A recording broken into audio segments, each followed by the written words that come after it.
Hello everybody, a very good morning. It is 7 o'clock here in the UK. You're very welcome to spend your breakfast with us here at Sky News this morning and indeed every morning. Two big things in the government's inbox today: the continuing controversy over pingdemonium and that NHS app forcing lots of us to self-isolate, plus new measures to stop dangerous channel crossings by migrants. We'll put those to the Home Office Minister, Victoria Atkins, in just a few moments' time.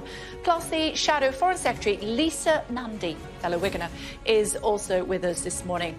Also, as COVID cases rise in Greece, there's fears that double-jabbed holidaymakers may still have to quarantine when they return home if it's added to the UK's so-called Amber Plus. We'll speak to the Greek Minister for Tourism at around 7:30 and...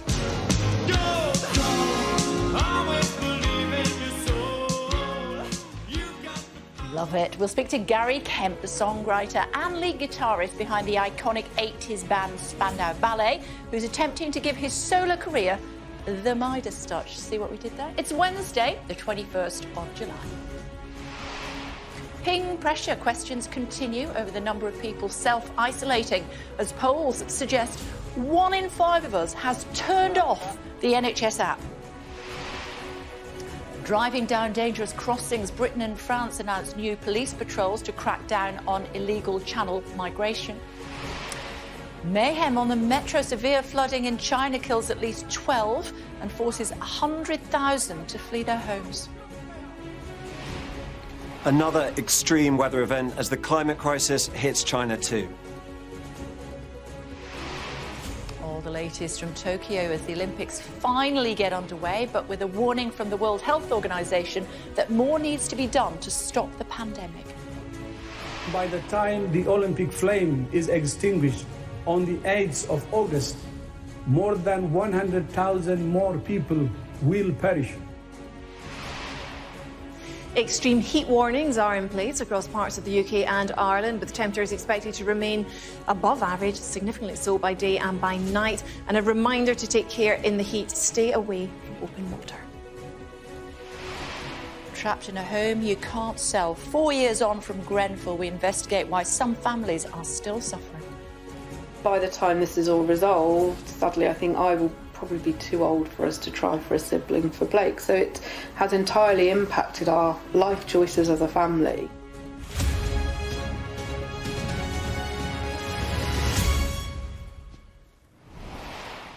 Morning, everybody. What do you think of the NHS Track and Trace app? There's continued confusion and frustration this morning over the number of people who are currently self-isolating and the rules around it putting many businesses under pressure. People trapped at home as we hear news of a potential new government slogan, keep life moving. What does that actually mean? Plus, new polling from YouGov has suggested that 1 in 5 NHS COVID-19 app users have contact tracing switched off on their app. It also found that 1 in 10 people who downloaded the app have subsequently deleted it, and that 1/3 of people have been avoiding using it to check in at venues. All that as the head of the World Health Organization predicts more than 100,000 people could die from COVID around the world between now and the end of the Olympic Games. We'll be discussing all of that in a couple of minutes with the Home Office Minister, Victoria Atkins. So stay tuned for more on that. But first, the other big problem for the government to solve is how to stop dangerous illegal migrant crossings in the Channel. News late last night of a deal between Britain and France to increase French police patrols. And our correspondent Jemima Walker is in Dover for us this morning. Hello to you, Jemima. So what is the news that we're hearing from Priti Patel this morning? So the news that we're hearing from Priti Patel, the main news, is this deal between France and the UK that you just mentioned, which for the UK has a £54 million price tag. And what it essentially means is that France has agreed to double the number of police patrolling their borders to make it much harder for people to make that crossing across the Channel. Before it was 100 people, now it's gone up to 200 people. So the intention is that France will be able to position their police officers in more places to stop people getting on those dinghies and making that extremely dangerous crossing. But the reality is the border, that coastline of France is extremely vast. Even with 200 police officers, that's still going to be an extremely challenging task. And we are still likely to see lots and lots of people making that crossing. Indeed, this year so far, we have seen just over 8,452 people making that crossing, which is more than the entire year last year. So although the number of people claiming asylum has dropped, people getting on those dinghies, making that crossing has risen. And we are expecting in the next few hours to see dinghies coming in with people on board. OK, Jemima, we'll leave it there for now. Thanks very much indeed. Lots of things to put to the Government Minister this morning. The Home Office Minister, Victoria Atkins, is joining us this morning. Ms Atkins, thank you so much for taking the time. I know it's always really busy in the mornings when you're doing the rounds of broadcasters. I suppose my first question off the back of what we were hearing there from Jemima was, should we really be paying the French 54 million quid to do their jobs properly? Well, good morning, Kay. And I think the pictures you've just seen are pictures that people across the country are getting increasingly frustrated about. And so we are acting both at home, but also importantly, internationally, to try to tackle this. At home, just last night, we passed the scrutiny stage of the latest immigration bill to try to really fix this broken asylum system and the immigration system that we have. But importantly, internationally, it's through agreements such as the one that the Home Secretary struck last night with France that we will help to control the flow coming over to us. So there was an agreement in November where we paid for more police officers on French beaches. We believe that that stopped about 7,500 people from making the trip across. And so this deal last night will ensure, with the doubling of police officers on the beach, as well as real improvements in surveillance technology and other matters, we really do believe that this will be part of our solution to this very, very serious problem. OK, is it the humanitarian thing to do to threaten people who are risking their lives to try to have a better life in the UK with 4 years in jail? Well, is it the humanitarian thing to do to allow people smugglers, criminal gangs to exploit people, to bring them over in boats that are simply not seaworthy? I mean, I've seen for myself some of the dinghies that they're bringing many people over across the Channel, one of the busiest shipping route in the world, and the huge risk to life that presents. So we're trying, as I say, to ensure that we have an immigration system that is firm but fair, that we are opening up safe routes for people to come legally through, but also cracking down on these criminal gangs that are exploiting people's wishes to come to this country. Yeah, as you say, they're getting on these flimsy dinghies because they're prepared to risk their lives, because they want to move from the countries where their lives are at risk, let alone the busiest shipping lane in the world and all of the challenges that causes. And we're now saying, if you manage to do all of that, we're still going to put you in jail for up to 4 years.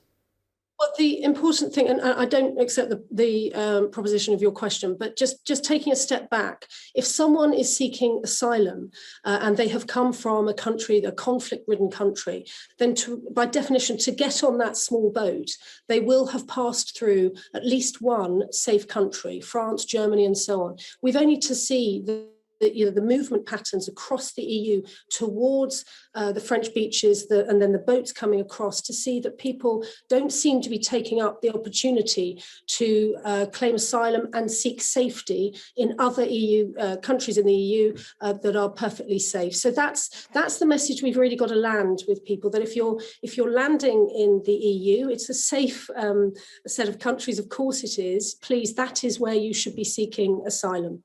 OK, so don't come to the UK at all. Well, we will have open and safe routes for people to come legally. So we have a proud record of welcoming refugees from some of the most conflicted areas of the world. We have welcomed tens of thousands of people over recent years. We have programmes to help unaccompanied asylum-seeking children as well. We take that very seriously. But our message must be, please, you cannot come to this country illegally. Because apart from anything else, it's not fair on the people who are trying to enter this country legally, who are playing by the rules, and we welcome them with open arms. OK, talk to me about apparently a new slogan that the government is launching called Keep Life Moving, a new government slogan to deal with COVID-19 and its aftermath. What does that actually mean? Kay, you'll have to forgive me. I'm not a health minister, so I haven't heard that phrase before. You've just used it now. But what I do know is that we're all really focused on trying to ensure that in this stage of the pandemic, as we're easing the restrictions, that we're doing so in a way that is safe and secure. Because sadly, on the way out. Let me ask you about the Test and Trace app, which you will know quite a lot about. Is it really fit for purpose? It looks as though people, according to the latest YouGov poll, 20% of people have just switched it off and another third have deleted it altogether. We don't have those figures within the system itself. We know, in fact, that hundreds of thousands of people have joined it recently. And I think in terms of the app itself, look, I know it's frustrating when people have been pinged and they have to self-isolate if they've been in contact with someone who has COVID. And I really do understand the pressures that this is placing on people and on businesses. But we're now in this new stage of our solutions for the pandemic, and the Test and Trace app is one of the key tools that we have. Isolation is one of the key tools we have to try to slow the spread of this virus. Look, we've got the vaccine, that has been an absolute game changer, but Vicky Atkins, we've got so much to talk about, so let's canter through, if I may. I mean, I was chatting to Michael O'Leary early this week. You know who he is, of course, Ryanair chief exec. He advised our viewers to completely delete the app because it was pointless. I was speaking to a personal trainer yesterday, and he said a lot of people in the gym had put their phones in their lockers while they worked out. They were all pinged. Yes, well, I'm not normally in the habit of accepting Mr. O'Leary's advice, and I'm not going to change today. Our very clear advice from scientists is that self-isolation is one of the key ways that we will manage the pandemic. Look, we all want to get out of the restrictions. We do, we want to try to get back to life as normal as possible over the coming months. We've eased the restrictions this week. We're asking people to take responsibility to use their personal judgments, and the app and the Test and Trace system as a whole is one of the ways in which we managed this pandemic. I mean, I think the ONS has said that if you are in contact with a person who is positive, something like a third of people who've been in contact go on themselves to develop COVID. We know that you're about 5 times more likely to come down with COVID if you've been in that close personal contact with someone who has tested positive. So it's really just about trying to manage the risk of positive. Okay, well, why doesn't the government give us a list of key workers like you did last March, people that could still go to work when there was a lockdown, the first lockdown in the United Kingdom? Why don't we have a list of critical workers? So that is being worked on at the moment, I understand. We made an announcement on Monday about certain people who work for the NHS and in the care sector, but a list of such workers is being worked on because, again, we have been listening. We do understand the implications that this is having for certain. Yeah, you're saying being worked on, but, we know that 1.7 million people, it's reported, have been pinged and are self-isolating. When you say being worked on, it's not that difficult, given that you've already had a list that you were working with last March. Why don't you just say, let's put that back into place again so, bin men can be exempt, nursery and teaching staff, social workers, the justice system, religious staff, journalists. Why not? Well, but in the professions that you've just listed there, you can see how suddenly the numbers are expanding. And so it's a different exercise from the exercise of last year in terms of key workers who can return to their place of work.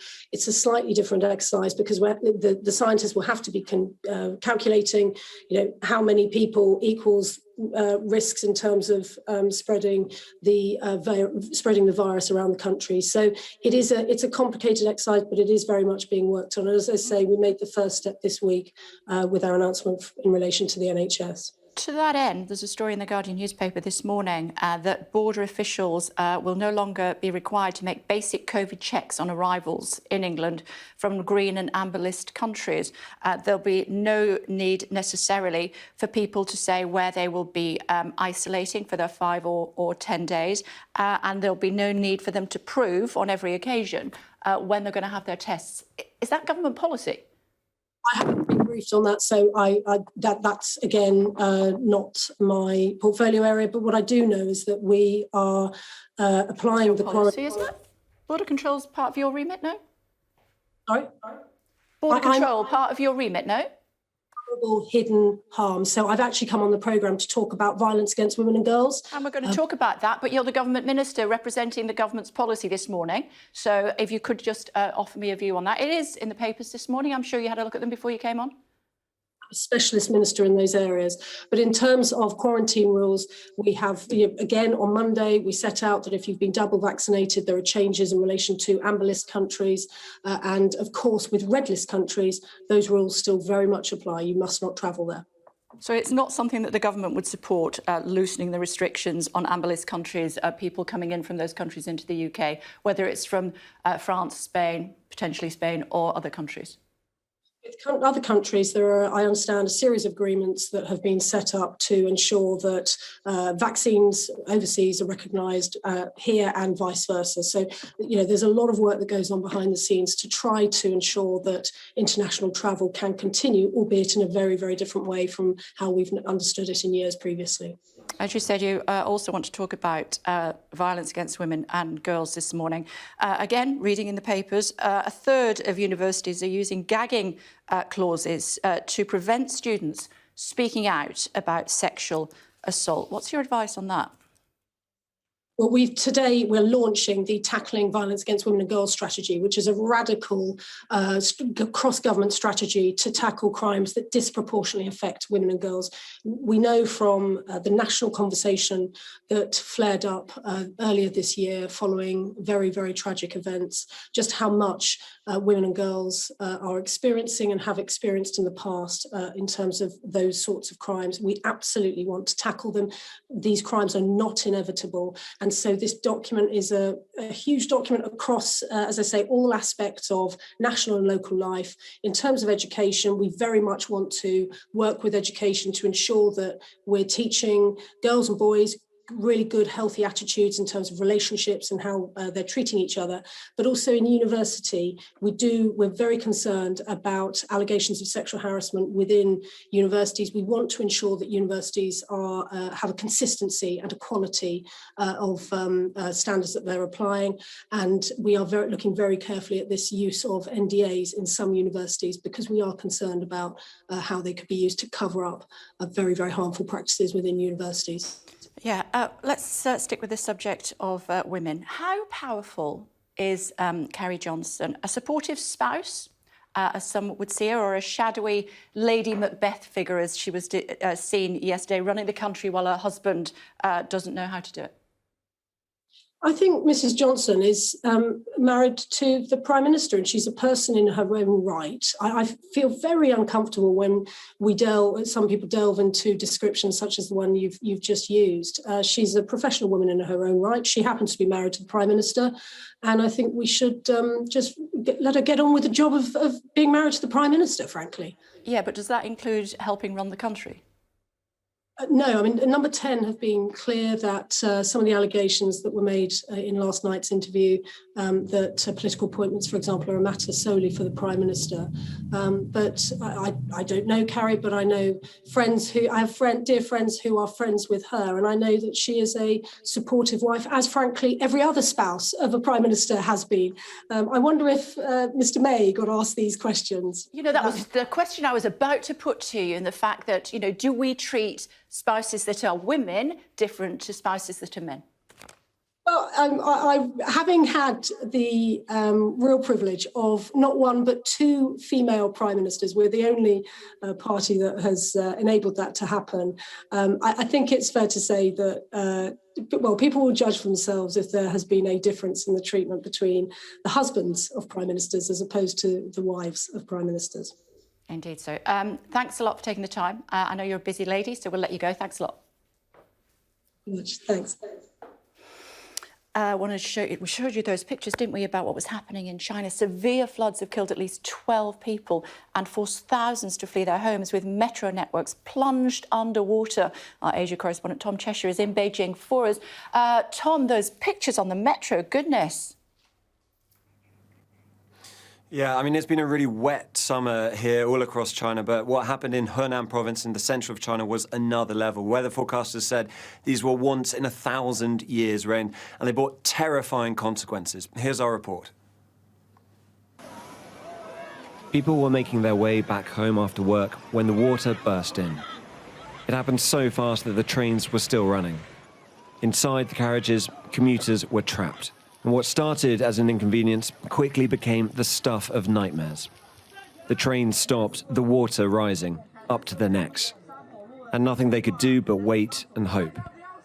Graphic videos on Chinese social media showed apparently lifeless bodies in the carriages and on the station platforms. Cataclysm on an ordinary commute.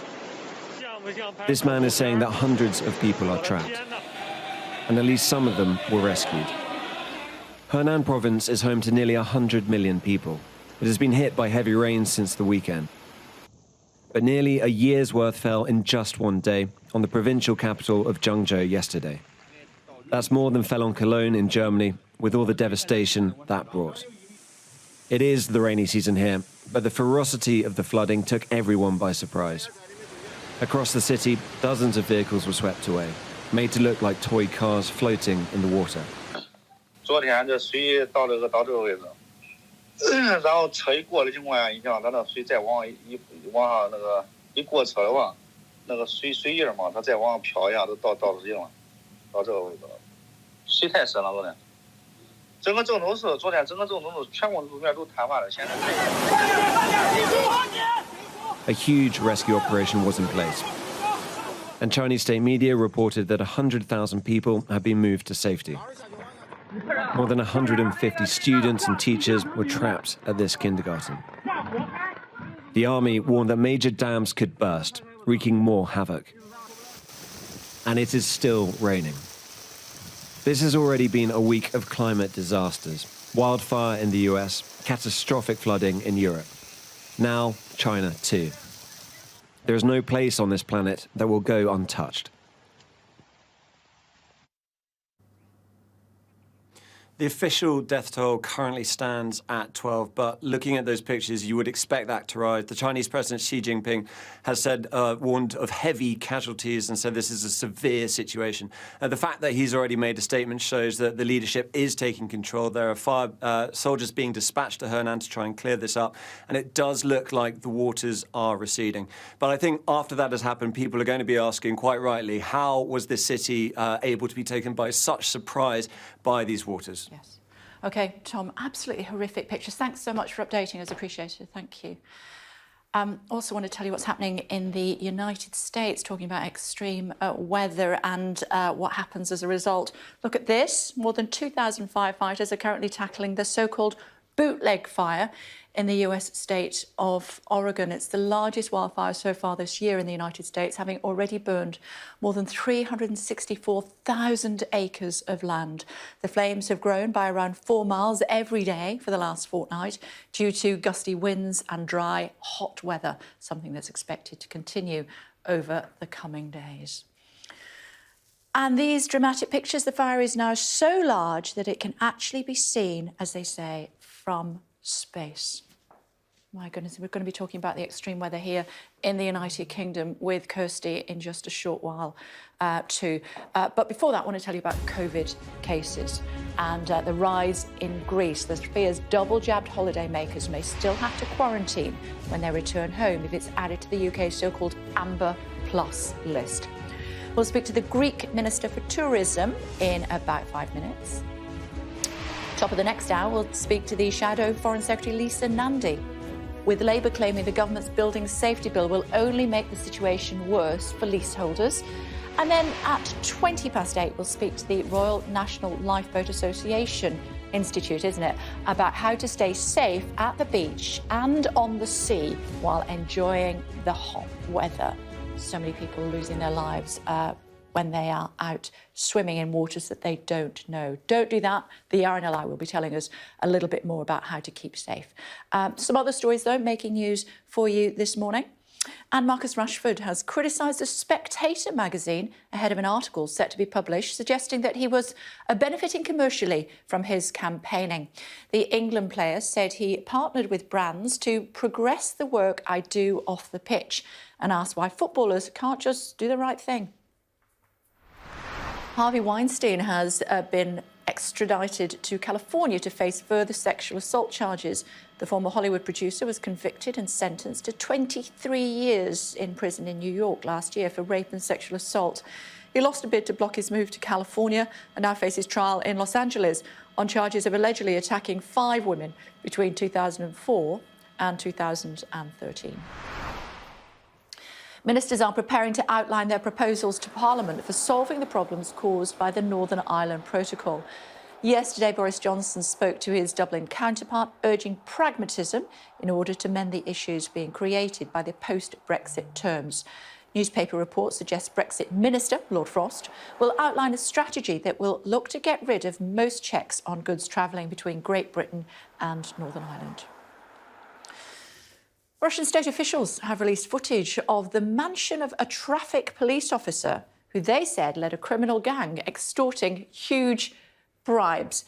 The mansion, fit with gaudy decorations, a billiard hall, gilded columns, and even a gold toilet, they pay well, don't they, is one of 80 properties raided by police, with 35 people arrested.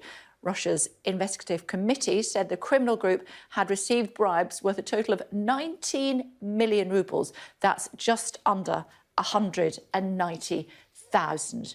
How many traffic cops here in the United Kingdom have a home like that to call their own? As I was saying, really, really wild weather at the moment all around the world, not least here in the United Kingdom. Kirsty is standing by for us. Hi, Kirsty. Good morning, Kay. Yes, it's summer in the UK, so we might expect it to get quite hot, but it's really hot at the moment, uncomfortably so, especially by night and by day. So the Met Office has got its first ever extreme heat warnings in force. Time for some details.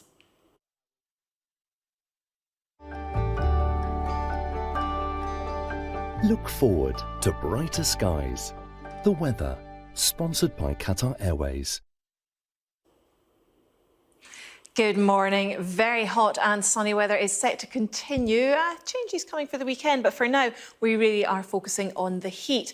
The Met Office has extreme heat warnings in force, mainly for parts of South Wales, the Midlands, Southern and South West England and Northern Ireland. So for the next couple of days into Friday for Northern Ireland, we're looking at very high temperatures by day and by night, and that could lead to some adverse health effects. And of course, a lot of warnings associated with the high temperature. When you're trying to stay cool, stay away from open water and other things like that. You've just got to play it safe at the moment. Temperatures rising very quickly then this morning in that strong summer sunshine, high UV levels, so a real risk of sunburn at the moment. A little bit of cloud hugging those North Sea coasts, but it will be brightening up through the day, and maybe the far north and Northern Isles staying rather grey. But otherwise, in the sunshine, high temperatures widely, high 20s into the low 30s, up to 32 Celsius, 90 Fahrenheit. There is a small chance of a shower popping up today, maybe Eastern England, for example. You can see the blue there, but those will be few and far between, and I think a smaller chance of a thundery shower compared to yesterday. Tonight, it is going to be a very warm and muggy night. Temperatures in some places could stay above 20 Celsius, and that would mean it's a tropical night. Certainly an uncomfortable night for sleeping. Tomorrow, we do it all over again. Low cloud burning back to the coast in the north and east. Hot and sunny, small chance of a shower. The weather, sponsored by Qatar Airways. Yeah, pretty warm here in the studio as well this morning. It's 22 degrees this morning when I got in the car, so be aware of that if you are heading out today. Take a look at the most recent coronavirus figures as well from the UK. Here we go. Nearly 100 more people have died from COVID-19, the highest figure since the end of March. 46,558 new cases of coronavirus. 96 more deaths were reported in the last 24 hours. That takes the total number of people who've died within 28 days of a positive test to almost 129,000. More than 35,000 first doses of a COVID jab were given in the 24 hours and more. The last 24 hours, and more than 143,000 second doses. More than almost 36.25 million people are now fully vaccinated against the virus. Well, the vaccination programme continues to reduce the proportion of infected people admitted to hospital and the numbers dying. The ratio of hospitalisations to cases has been cut by around 2/3 compared to the winter wave. And deaths from a given number of cases are now almost 10 times lower. There's continued confusion and frustration this morning over the number of people who are currently self-isolating and the rules around it, putting many businesses under pressure. The Home Office Minister, Vicky Atkins, told me earlier that people should not turn off the app, as isolation is one of the key tools the government still has in the pandemic. Our very clear advice from scientists is that self-isolation is one of the key ways that we will manage the pandemic. Look, we all want to get out of the restrictions. We do, we want to try to get back to life as normal as possible over the coming months. We've eased the restrictions this week. We're asking people to take responsibility to use their personal judgments, and the app and the test and trace system as a whole is one of the ways in which we manage this pandemic. Political correspondent Tamara Cohen is at home this morning. Few little issues, haven't we, as far as COVID is concerned? I'm sure everything will be fine. That's all our viewers need to know this morning. But talk to me about what you heard from the Minister. Hoping to be back with you in the studio soon, Kay. Yes, Victoria Atkins responding rather angrily to Michael O'Leary, the head of Ryanair, suggesting yesterday that people should just turn the app off. Not sure whether that's what he advises his staff to do, but she said that despite the frustrations everyone's feeling with this pingdemic, of course, 1 million children off school at the moment, and who knows how many more people off work because of being pinged by the app. She said that although it is not the law, it is guidance, as the government said yesterday, it is so important that people self-isolate because you're far more likely to get COVID if you have been in contact with someone who has. So she's saying, please bear with us until mid-August when the rules will change on that. Interesting, Kay, that over the last few weeks there's been suggestions by ministers that they wanted to look at the sensitivity of the app. That seems to be off the agenda now. They're just saying, please stick with it, even though it might be a nightmare over the next few weeks. Yeah, also 2-year-old Blake and his parents have reached the limits of their small flat, but his mum Vicky can't sell because of fire risks identified in the block, which could cost them £40,000 to fix. While they wait to find out, the chance to have another child is slipping away too. Sadly, both my husband and I have been diagnosed with depression. We're both on antidepressants and both been suffering with anxiety. We are well and truly stuck. We can't move. And by the time this is all resolved, sadly, I think I will probably be too old for us to try for a sibling for Blake. So it has entirely impacted our life choices as a family. These flats in Birmingham don't have flammable cladding like Grenfell Tower, but problems with insulation, fire breaks and timber balconies. In the same block is Tom, who bought a flat here with money he inherited when his mother died. He fears it's now worthless. We've got the Waking Watch, who are walking around the building 24/7, basically to ensure that it's not on fire. And they're a constant reminder that the building has been deemed to be unsafe. And the Waking Watch are also costing us £5,000 a week as well across the development. So there's a lot of financial cost and there's a lot of kind of mental cost as well. Justice for leaseholders! Justice for leaseholders! Others caught up in the cladding crisis came to protest outside Downing Street. My kind of anticipated bill is likely to be in the region of 70,000 or more. We tried to move a couple of years ago, but obviously it was just before this happened, and then this happened, and then we were told no chance. We're not asking for the government to pay, we're asking the developers to pay, and they actually need to legislate to make sure the developers pay. These leaseholders from across the country are in the same situation, trapped in flats deemed a fire risk. The government has promised help, but not everyone will get it. The government have put £5 billion into the removal of dangerous cladding, but some Conservative MPs say they'll push for more when a new law is debated in Parliament. We will definitely be laying amendments and doing everything we can, working cross-party with anybody to actually ensure that leaseholders get some kind of protection. At the moment, there's 5 million people pretty much affected by what's going on, and this is of the government's own making. The developer of these flats, Red Row, told us they're aware of the stress residents are under due to new government standards, and they're taking up what they say are unproven defects with the firm that built it. Meanwhile, families here feel on constant alert. Well, that is my report about how 4 years on from the Grenfell Tower tragedy, we've still got hundreds of thousands of people caught up in this fire safety problem where their flats have been deemed unsafe, but they're not sure whether they're going to be covered by the government schemes to remove dangerous cladding because they may have dangerous insulation or a host of other fire safety problems. MPs are going to be debating this in the House of Commons this afternoon, and a number of Conservatives, as we just saw there, think that the government's measures don't go far enough. Chatting to Justice for Grenfell representative a little bit later on. Just before I let you go, though, Samara, what did you make of what the government minister was saying in defence of Carrie Johnson? Yes, well, this is the interview with Dominic Cummings, which aired last night, and it's pretty much bombshell after bombshell, as we've become used to since his spectacular falling out with the Prime Minister. One thing that he said in that interview was that he was essentially painting Carrie Johnson, the Prime Minister's wife, as the power behind the throne, saying she wanted to get rid of him and all the other advisors.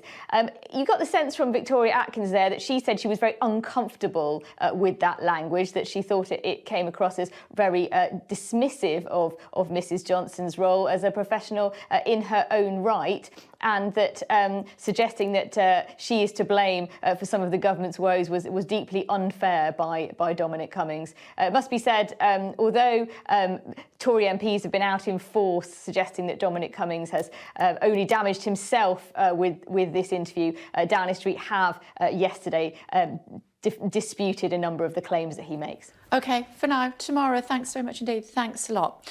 Been considerable doubt over whether the Olympics should be going ahead amid rising COVID cases in Tokyo. The Games have actually started this morning. The opening ceremony is on Friday.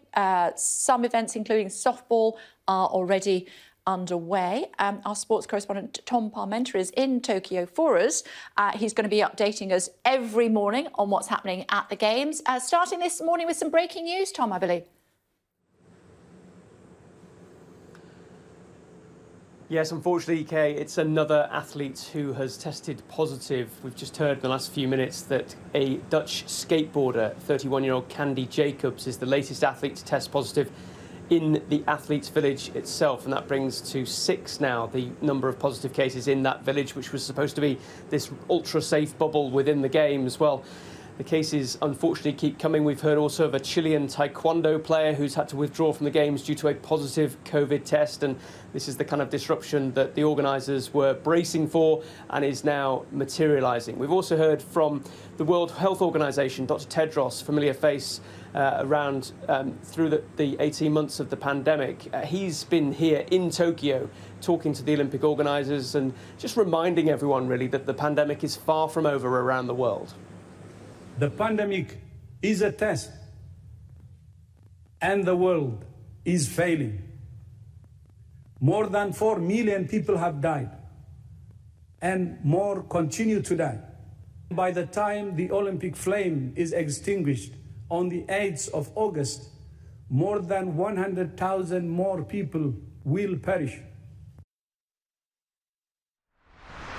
My sense is that it would be extraordinary if a British athlete tested positive coming into the Olympic environment, primarily because outside of this, our testing protocols are significant. That's not to say that it is a guarantee, and that's why absolutely everybody is, on a daily basis, is working really, really hard to make sure that that does not happen.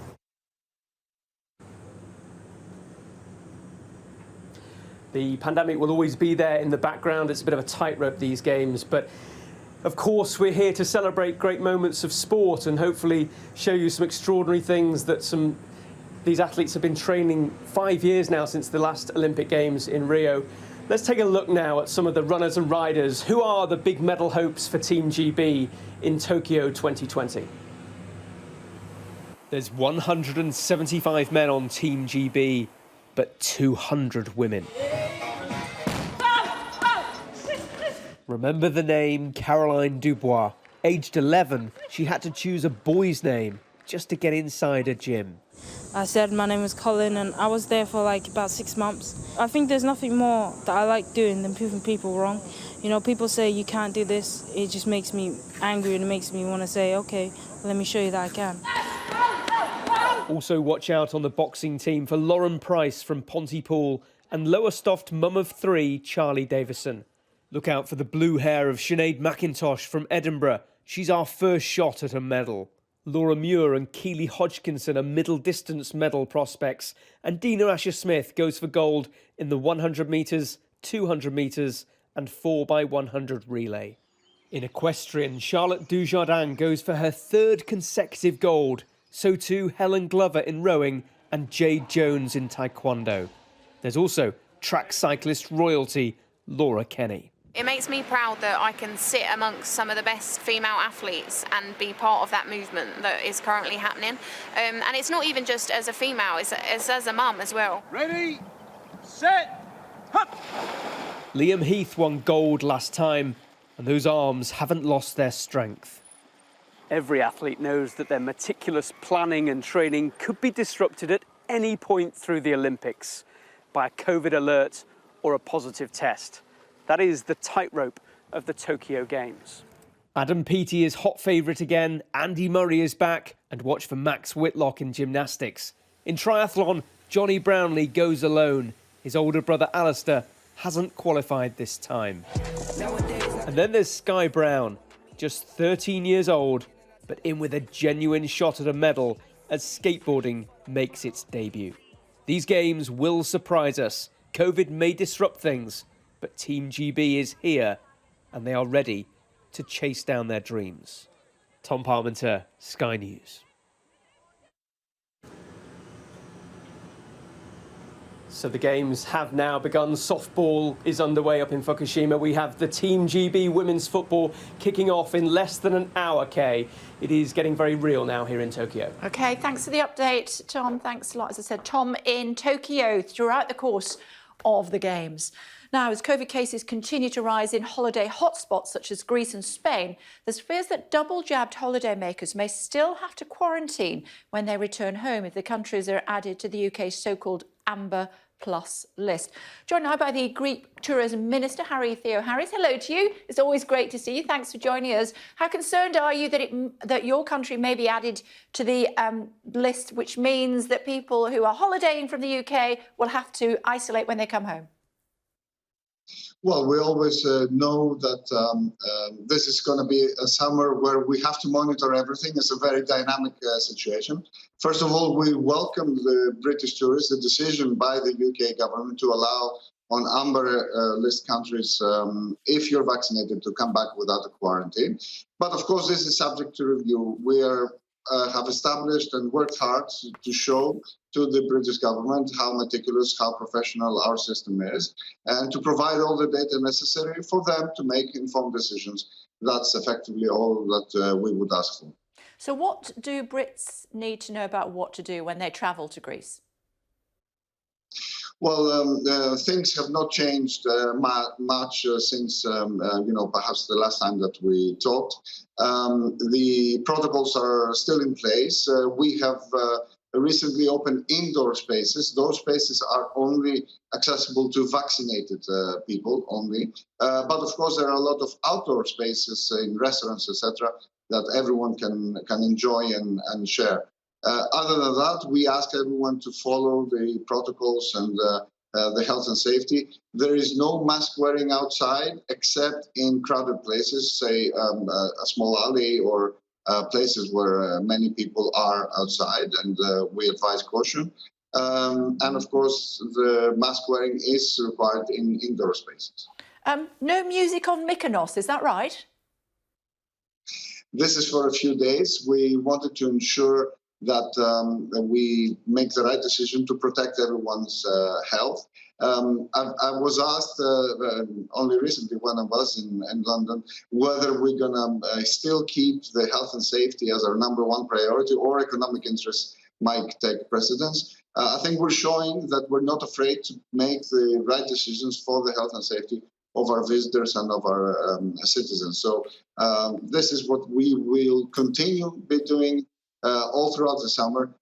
in order to ensure that everyone is safe. Do you fear that tourism is driving the increase in COVID cases in Greece?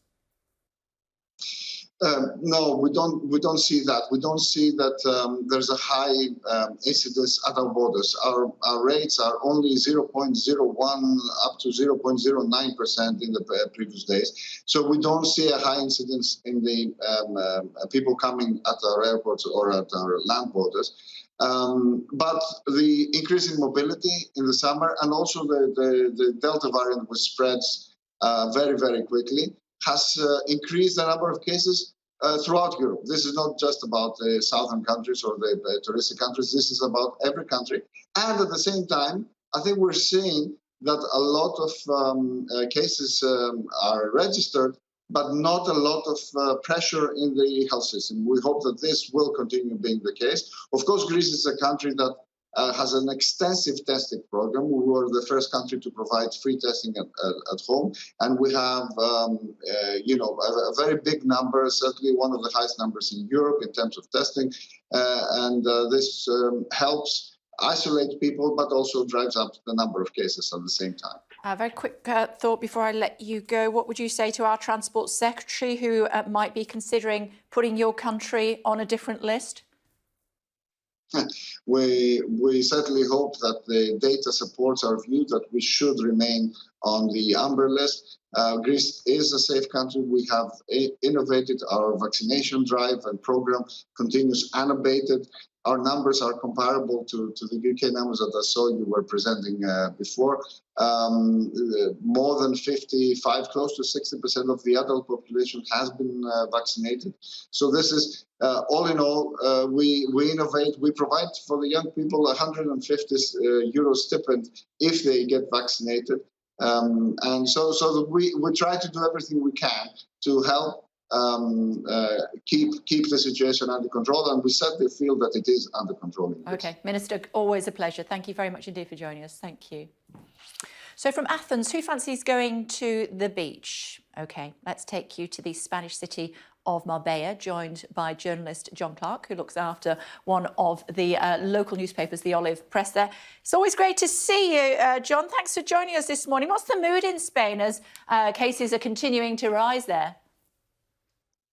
Hi, Kay. Good morning. Well, everyone's very happy here that finally the Brits are coming back. As you know, we used to have 80 million of you guys coming over every year, and last year I think we might have had 1 million perhaps tops. So it's great to have them back. Now, we've been getting tourism dribbling in from Germany, a bit from France, some from Scandinavia, but you don't really notice the heavy amounts of tourism. I've been flying in and out a few times from the islands recently on work, and indeed from Germany and Italy. And going through the airports is very quiet. It's an easy process. People are really respectful of the rules here. Everyone's wearing masks on buses, public transport, restaurants. And although the infection rate's creeping up a bit, yes, that's true. The Delta seems to be the predominant variant at the moment. There's no stress in the hospitals at the moment. And people seem to be, careful, and if there's no concerns in the hospitals, then we're not over concerned at the moment. So we're very grateful to be on the amber list, and I hope we stay that way. Yeah, although looking at the figures, John, it looks as though the figures for the islands are almost double those for the mainland. And one can only assume that that's being driven by UK tourists who are bringing COVID with them. Well, first of all, Kay, it's not UK tourists entirely, because you've got a lot of tourists coming in from other parts of the world. And yes, that's true. The rates have gone up, and indeed they've doubled. They've gone up on the mainland as well. I think we're around 500 now or 600. But despite the rates going up, the key here is the health service. And, it's mostly young people who are catching it. Let's face it, everyone over 40 here is double vaccinated. I think it's around coming up for 60% of the adult population here is double vaccinated. And, mostly people in their 30s now are getting vaccinated. So it's young people who are fighting this off. They get a little bit of a headache and snotty nose. My daughter had it recently. They just bat it off, really. Just before I let you go, John, indulge my viewers, if you would, with a beautiful view of what's behind you there, if you wouldn't mind. There you go. Not push me off the screen this time, Kay. I'm not, but it looks amazing. I'd love to dip my toe in that water. Thanks very much indeed, John. Appreciate it. Hopefully we'll speak again soon. Thank you. You're welcome. Thanks a lot. Check out these pictures.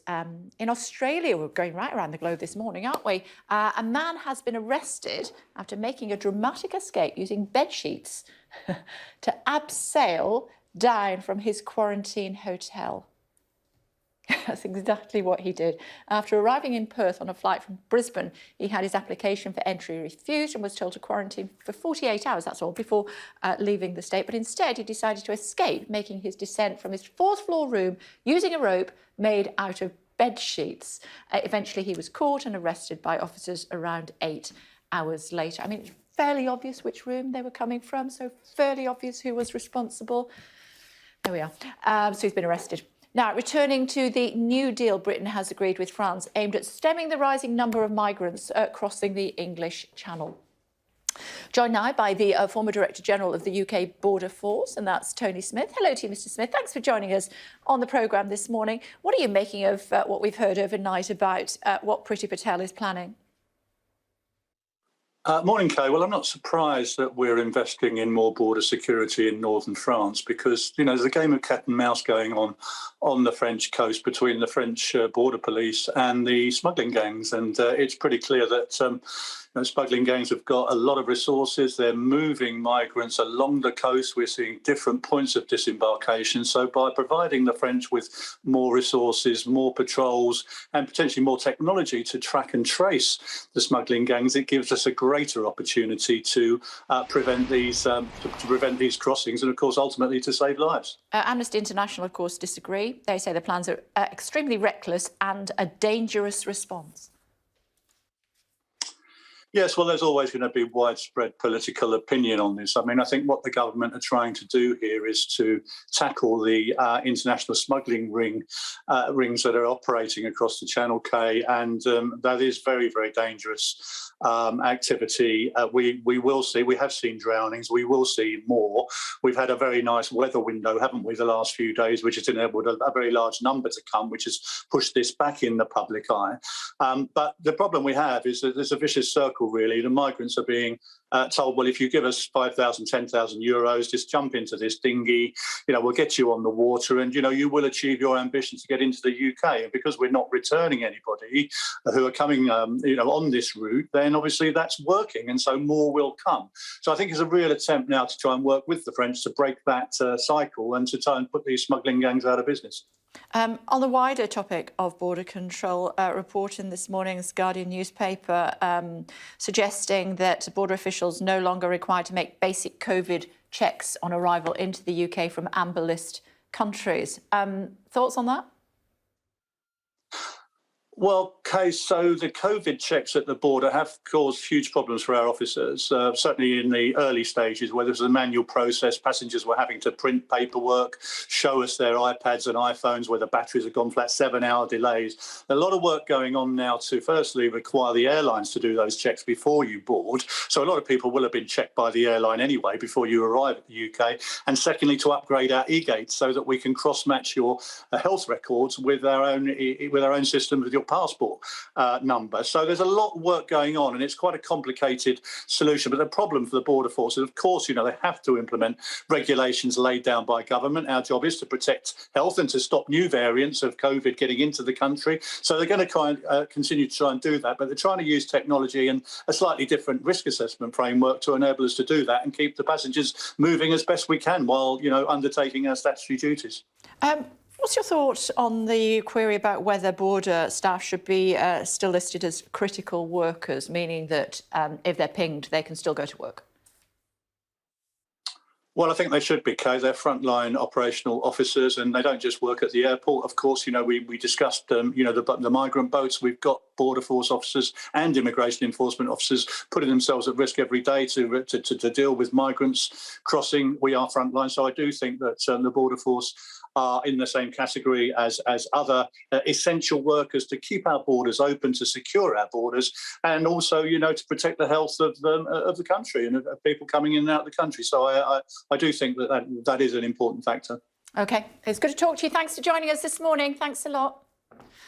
Lots to talk about in the next hour, including the NHS app. Government saying, please don't turn it off. A latest poll says that probably 20% of us have either turned it off or deleted it altogether. We'll have more on that, more on the wild weather that is really taking on every corner of the globe at the moment. We'll be telling what's happening where. And in addition to that, some breaking news that we are receiving from Tokyo this morning, that yet another athlete in the athletes' village has tested positive for COVID. So does that mean that their games is over? What does that mean for the other athletes who are also in the Olympic Village? And perhaps for us at home, what does that mean for Team GB? Will they all manage to stay safe? All of that to come in just a few moments here on Sky News. Stay tuned.